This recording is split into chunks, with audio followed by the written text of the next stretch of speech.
Abra su Biblia en 2 de Samuel, capítulo 9.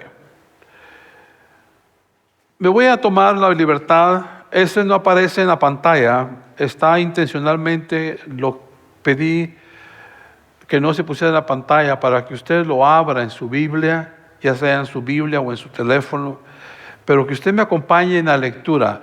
Es una narración de una situación muy importante de la cual vamos a aprender algo hoy en la tarde. Dice 2 de Samuel, capítulo 9, dijo David: ¿ha quedado alguno de la casa de Saúl a quien haga yo misericordia por amor de Jonatán? Y había un siervo de la casa de Saúl que se llamaba Siba, al cual llamaron para que viniese a David. Y el rey le dijo: ¿eres tú Siba? Y él respondió: tu siervo. El rey le dijo: ¿no ha quedado nadie en la casa de Saúl a quien haga yo misericordia de Dios? Y Siba respondió al rey: aún ha quedado un hijo de Jonatán, lisiado, presta atención a eso, lisiado de los pies. Entonces el rey le preguntó: ¿dónde está? Y Siba respondió al rey: he aquí está en la casa de Maquir, hijo de Amiel, en Lodebar. Entonces envió el rey David y le trajo a la casa de Maquir, hijo de Amir, de Lodebar, y vino Metifoset, hijo de Jonatán, hijo de Saúl, a David, y se postró sobre su rostro e hizo reverencia, y dijo David: Mefiboset. Y él respondió: he aquí tu siervo. Y le dijo David: no tengas temor, porque yo a la verdad haré contigo misericordia por amor de Jonatán, tu padre, y te devolveré todas las tierras de Saúl, tu padre, y tú comerás siempre a mi mesa. Presta atención a esa exclamación también: tú comerás siempre a mi mesa. Y él, inclinándose, dijo: ¿quién es tu siervo para que mires a un perro muerto como yo? Entonces el rey llamó a Siba, siervo de Saúl, y le dijo: todo lo que fue de Saúl y de toda su casa, yo lo he dado al hijo de tu señor. Tú pues le labrarás las tierras, tú con tus hijos y tus siervos, y almacenarás los frutos para que el hijo de tu siervo tenga pan para comer. Pero Mefiboset, el hijo de tu señor, comerá siempre a mi mesa. Y tenía Siba 15 hijos y 20 siervos. Y respondió Siba al rey: conforme a todo lo que has mandado mi señor el rey a su siervo, así lo hará tu siervo. Mefiboset dijo al rey: comerá a mi mesa como uno de mis hijos, como uno de los hijos del rey. Y tenía Mefiboset un hijo pequeño que se llamaba Micaya, y toda la familia de la casa de Siba eran siervos de Mefiboset. Y moraba Mefiboset en Jerusalén, porque comía siempre a la mesa del rey y estaban lisiados de ambos pies. Antes de sumergirnos en esta historia, yo quiero que usted piense que aquí hay un rey en un trono y hay un hombre lisiado viviendo en un lugar olvidado, un lugar estéril. Un hombre que piensa que el rey lo quiere muerto, pero en realidad el rey lo que está buscando es mostrarle amabilidad. El nombre de ese hombre es Mefiboset, y yo estoy seguro que su historia va a coincidir un poco con la historia de cada uno de nosotros. Usted sabe que Saúl se alejó de Dios, los caminos de Dios, pero él quería las bendiciones de Dios. Dios levantó a David en un tiempo en el que Saúl no podía dormir. por sus preocupaciones, por lo que estaba pasando, él no podía dormir y utilizó al joven David como un músico que le tocaba el arpa a Saúl para que Saúl pudiera dormir y así pudiera descansar. Ese mismo joven después es usado por Dios para matar un gigante.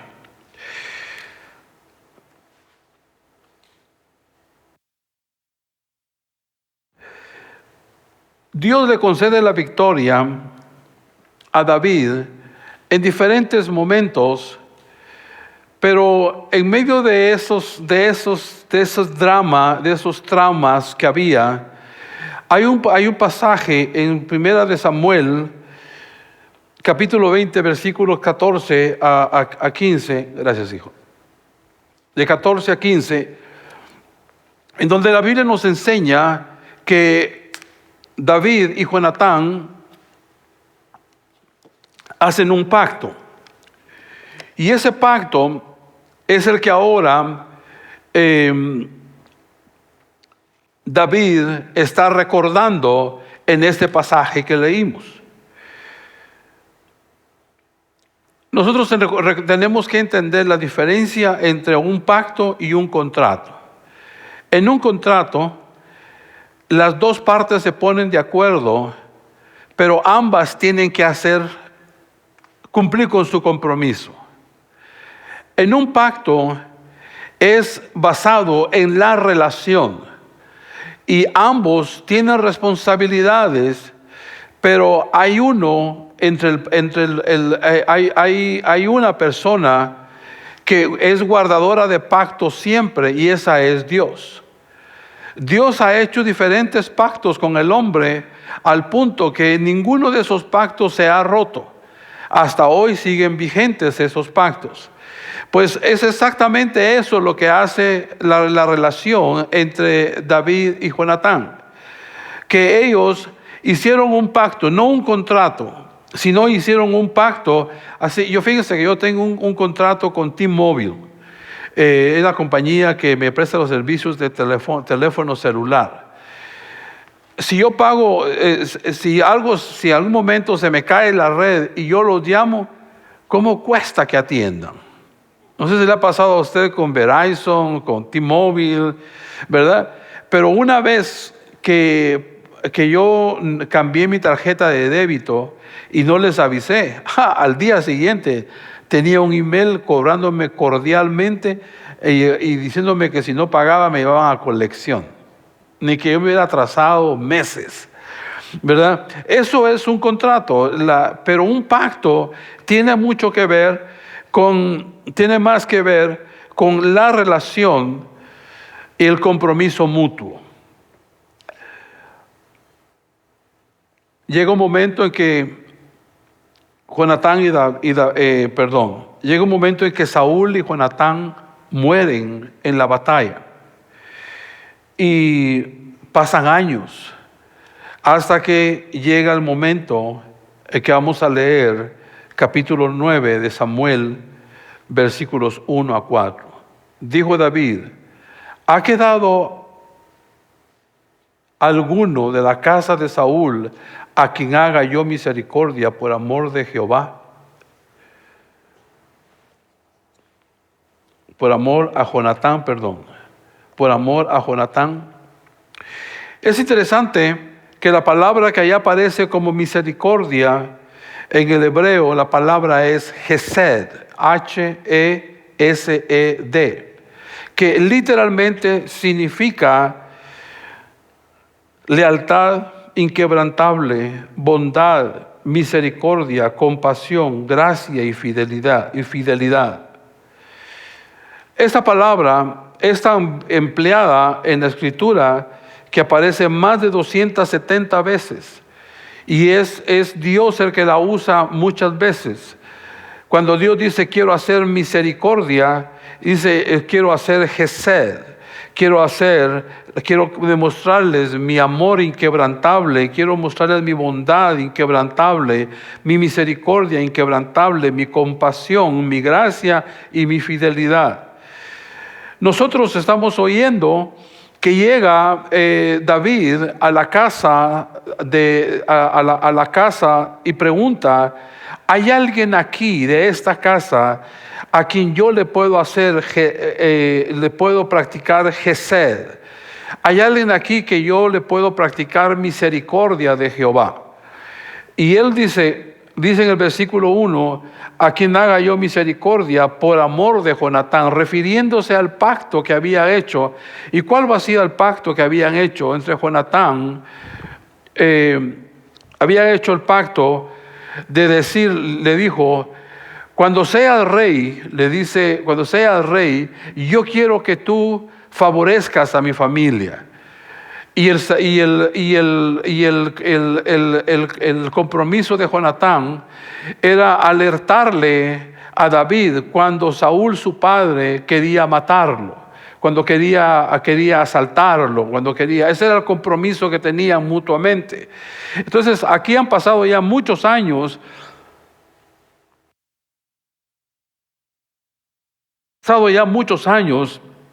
Y se llega el momento del cumplimiento de aquel pacto. En 2 de Samuel capítulo 9 versículo 4 dice: el rey dijo, me salté uno. Capítulo 2: había un siervo en la casa de Saúl que se llamaba Siba, y lo llamaron a David, y él le dijo: ¿eres tú Siba? Y él dijo: soy yo tu siervo. El rey dijo: ¿no hay todavía alguien en la casa de Saúl que yo demuestre bondad de Dios? Siba dijo: rey, todavía queda un hijo de Jonatán que está lisiado de los pies. Es muy importante que usted entienda que en esta historia el siervo dice: existe un hijo, existe descendencia de Jonatán, pero está lisiado. Para que usted entienda por qué está lisiado, llegó un momento en las batallas en que este joven es sacado de la casa por una enfermera que lo bota y lo deja lisiado. A los 5 años de edad lo deja lisiado de las piernas y no puede, y le es muy difícil caminar. Ahora este hombre está viviendo en un lugar llamado Lodebar. Y es interesante que usted entienda que Lodebar quedaba más o menos a unas 75 millas de distancia hacia el norte de Jerusalén.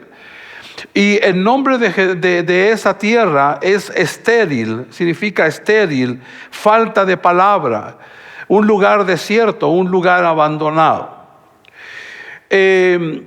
Hasta ahí se había ido a vivir lisiado este hombre que la Biblia llama de Mefiboset. Se había ido a vivir a un lugar en donde él no esperaba prosperar.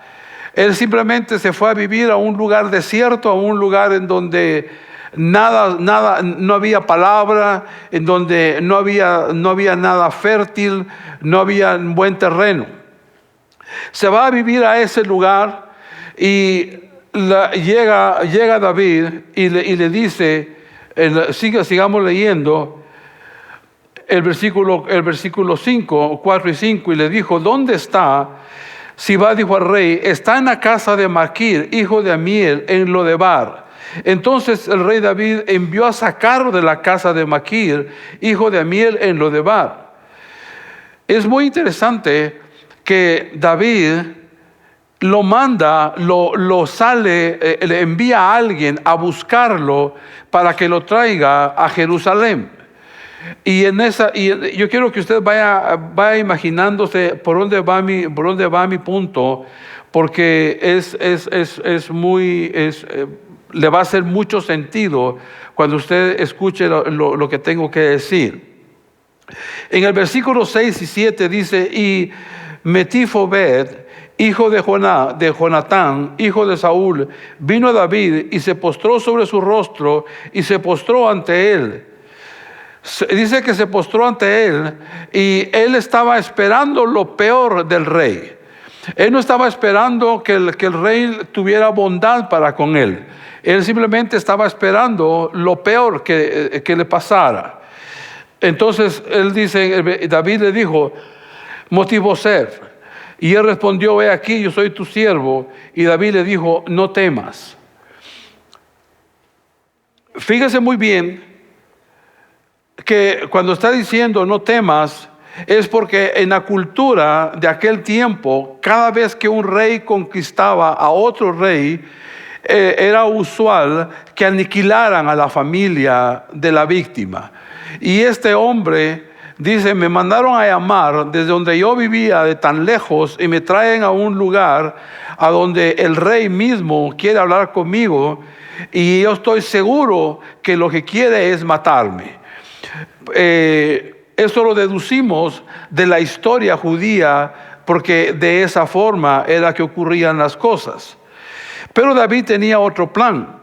David le dice, porque te mostraré misericordia por amor a tu padre Jonatán, y te devolveré la tierra de Saúl tu padre.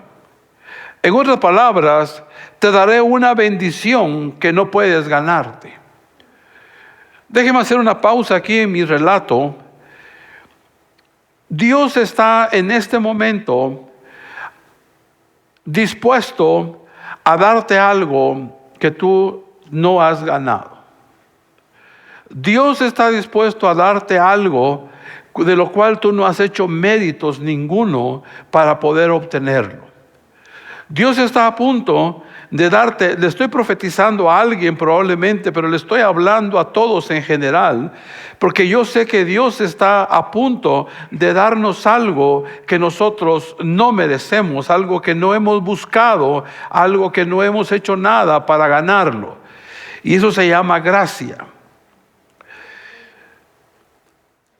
Y le dice, y siempre comerás a mi mesa. Yo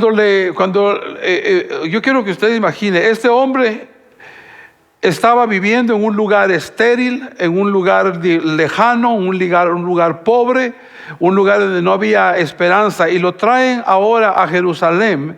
Ahora lo traen a un lugar donde había mucha fertilidad, donde era posible hacer negocios, era posible progresar, era posible hacer muchas cosas. Hay personas, mis hermanos, que por alguna razón deciden quedarse a vivir en donde no hay producción, en un lugar estéril, cuando el rey los está llamando a vivir aquí en el valle, aquí en donde, no estoy hablando del valle del tesoro, estoy hablando metafóricamente, viviendo en un lugar en donde seguramente puedes prosperar y puedes tener más de lo que tendrías viviendo en un lugar estéril.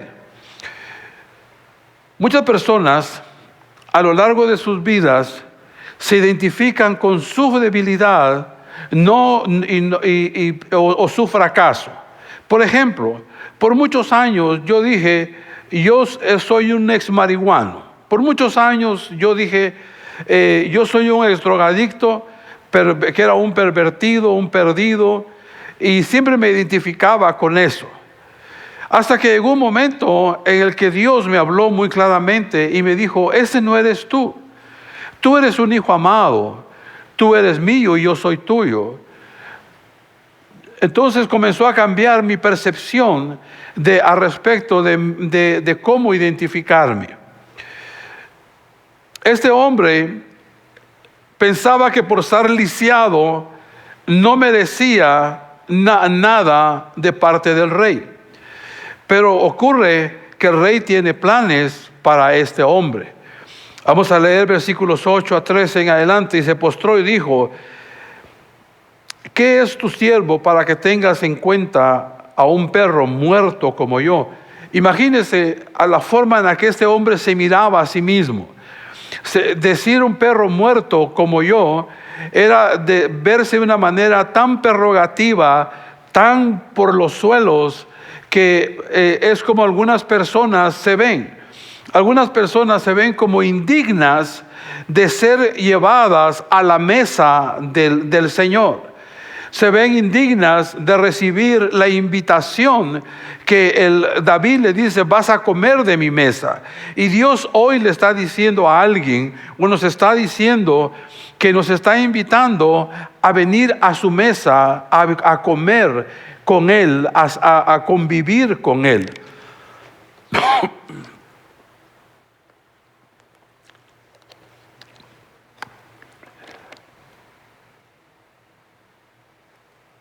Quiero hacer dos observaciones antes de seguir con mis puntos. Primero, quiero decirle que Jesús es más grande que David. Jesús es más grande que David. Segundo, todos en algún momento somos Mefibosets. Todos en algún momento somos Mefiboset. Y esto debido a la caída del pecado. Estamos quebrantados, estamos indefensos, somos incapaces de caminar a la presencia de Dios gracias al pecado. Y como todos hemos pecado, todos estamos destituidos de la gloria de Dios, dice el libro de Romanos. Mefiboset vive en la parte trasera de un lugar llamado en ninguna parte, lejos de su hogar, porque naturalmente asumió el juicio del rey. La vergüenza lo define. Al decir no soy otra cosa más que un perro muerto, está diciendo eso es lo que a mí me define. Te pregunto, ¿qué dices tú de ti mismo? ¿Qué dices tú? ¿Cómo te identificas tú cuando te ves pecando, cuando te ves fallándole a Dios? ¿Cómo te ves? ¿Cómo te calificas? Es una muy buena pregunta. Este Mefiboset no podía caminar hacia el rey y no podía restaurar su herencia, al igual que nosotros no podemos arreglar nuestro problema de pecado, sanarnos a nosotros mismos o rescatarnos a nosotros mismos. Nuestra única esperanza es Gesed, el pacto de amor, la lealtad inquebrantable, la bondad, misericordia, la compasión, la gracia de Dios, la fidelidad del Rey. Y la buena noticia es que la bondad de Dios está al alcance de nosotros el día de hoy. En otras palabras, la historia de este hombre es una historia que se parece a la historia de muchos de nosotros, que por alguna razón de la vida nos identificaba, el pecado nos ha identificado con ciertas prácticas, y eso es lo que pensamos que somos, cuando en realidad el significado que Dios le da a nuestro nombre es otro. Es un significado que tiene que ver con lo que Él ha hecho por nosotros. Hay algo importante que está ocurriendo el día de hoy en este lugar. Dios nos está invitando a venir a su mesa. Dios nos está invitando a que dejemos de vivir en ese lugar estéril, en ese lugar infértil, en ese lugar en donde no hay palabra, para venir a vivir al lugar del valle, en donde hay pastos verdes, en donde hay oportunidades, en donde se puede hacer las cosas mejor. Hay muchas personas que dicen: pastor, yo tengo muchos retos en mi vida personal con Jesús. Y yo le digo: bienvenido al club. Porque todos nosotros tenemos dificultades para poder ser fieles al Señor. Pero eso es diferente a escoger vivir con una falsa identidad en un lugar en donde no hay producción, en donde nada ocurre, en donde estamos estériles. La invitación es para venir a la mesa del Señor, en donde todas las cosas obran para bien para aquellos que somos llamados conforme al propósito de Dios en nuestras vidas. Hay un lugar estéril y hay un lugar fértil. Hay un lugar, hay enfermedades, hay pecados que cometiste que te identificabas con ellos, pero ahora ya no tienes que tener ese nombre, sino que tienes que entender tu identidad en Cristo Jesús. Es muy típico hoy en día que hay personas que piensan, ¿cómo puede ser que Dios se fije en mí? ¿Cómo es de que Dios tenga tanta misericordia de mí siendo yo la persona que yo soy? Pues de eso mismo se trata el Evangelio, de que tú sepas qué tan frágil eres, pero qué tan fuerte es el que está en ti comparado con el que está en el mundo.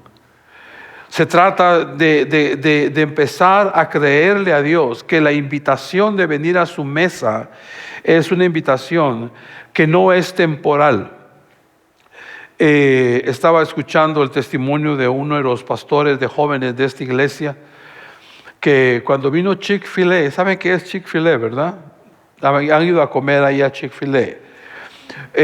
Cuando vino Chick-fil-A a esta ciudad, ofrecieron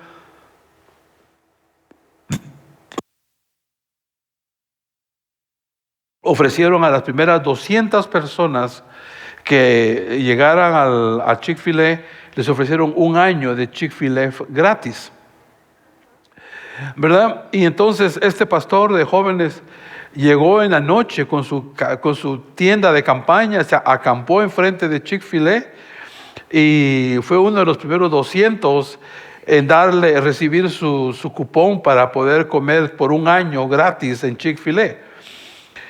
La invitación del rey no es para un año de comida, sino que dice, vas a comer siempre y vas a comer como comen mis hijos.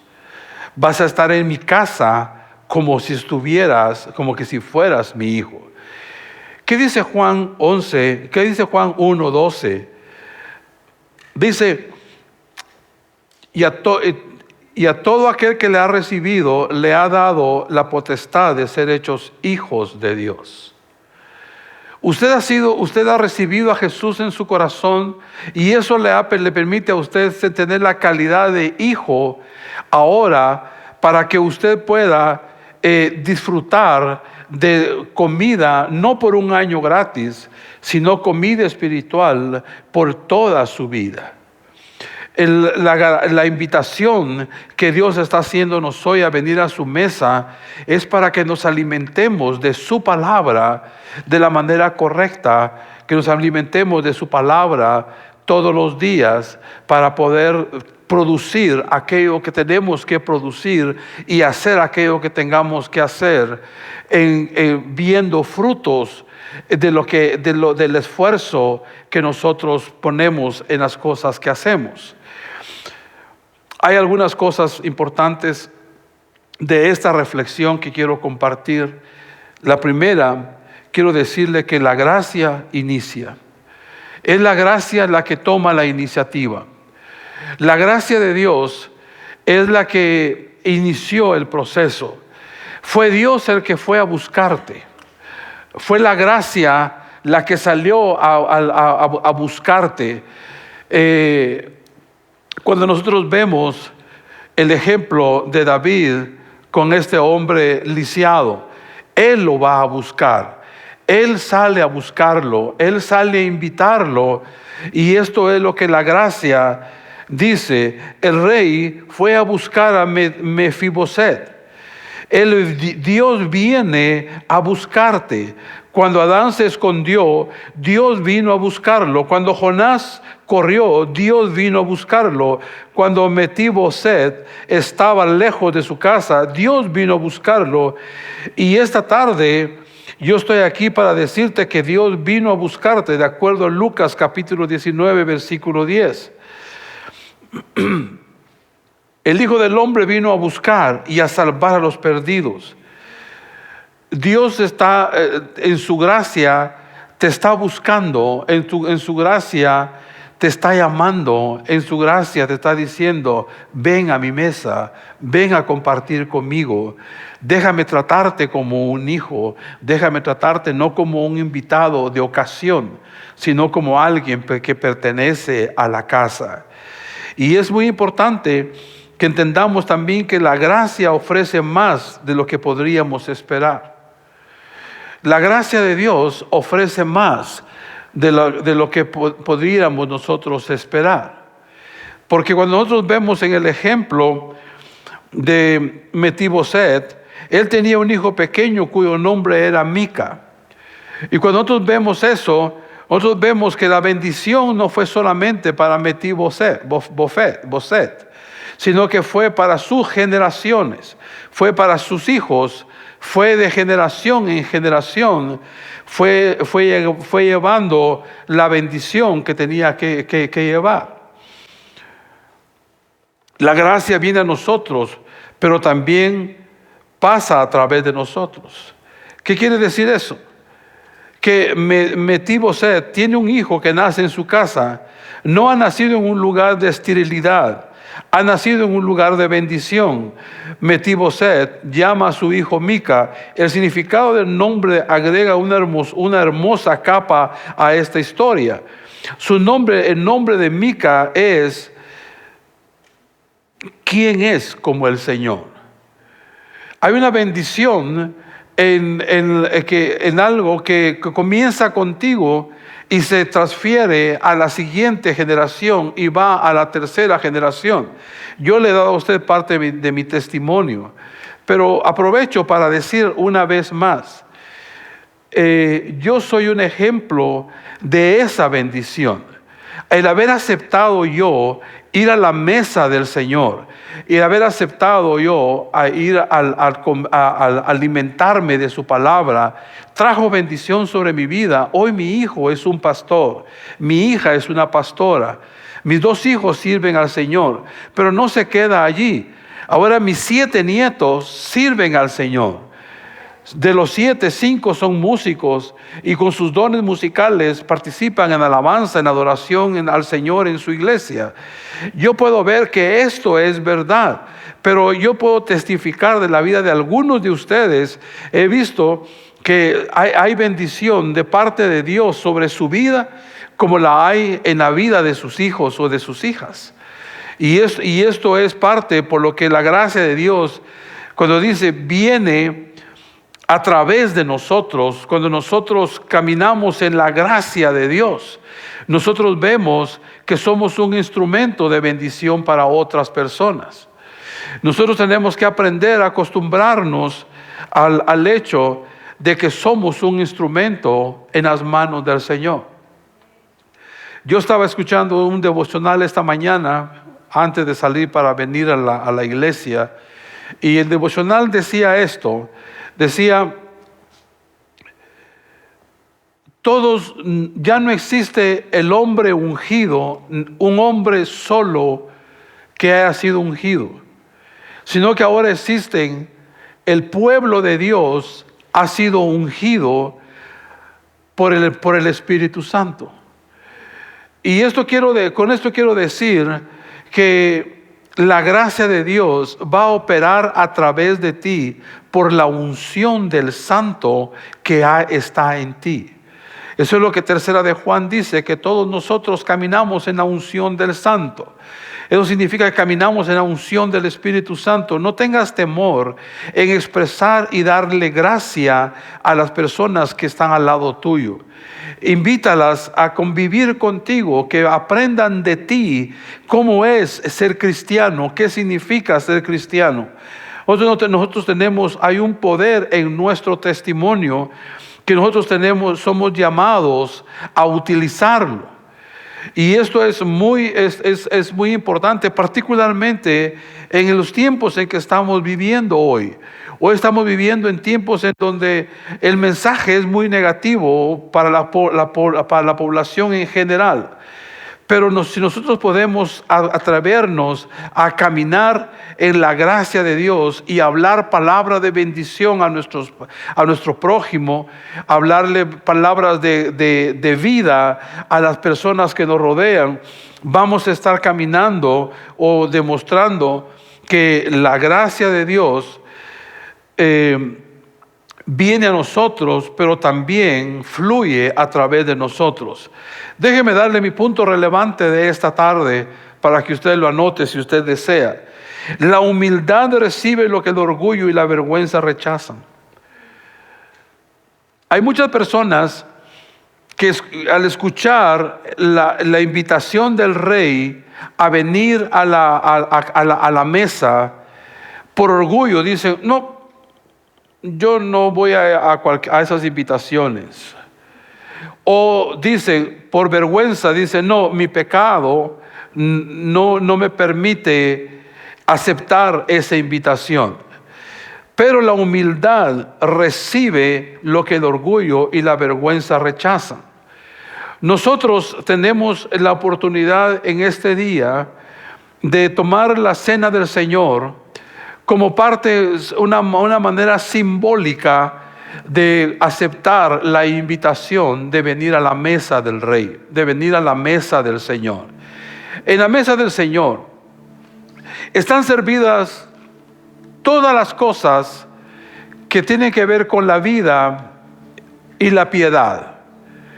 Está servida la mesa de tal manera que nosotros tenemos la oportunidad hoy de poder venir y decir: Dios, yo no quiero vivir en un lugar estéril, quiero vivir en un lugar fértil. Yo no quiero identificarme por el pecado que cometí, quiero identificarme por el sacrificio de Jesús que hizo por mí. Quiero pedirle a los hermanos Plata que vengan a esta esquina. Y quiero pedir a Andrés y Mari que vayan a aquella esquina. Que descubran los elementos. Yo quiero que usted en esta tarde reflexione en esta pregunta. El Rey te está invitando a venir a la mesa, a que comas de la mesa, que disfrutes de su compañía. La pregunta es: ¿aceptas esa invitación? Si aceptas esa invitación, ponte de pie y camina hacia donde están los elementos y sírvete de los alimentos que Dios está sirviendo el día de hoy. Y esto, mis hermanos, mientras usted recibe los elementos de la cena del Señor, regrese a su lugar y reflexione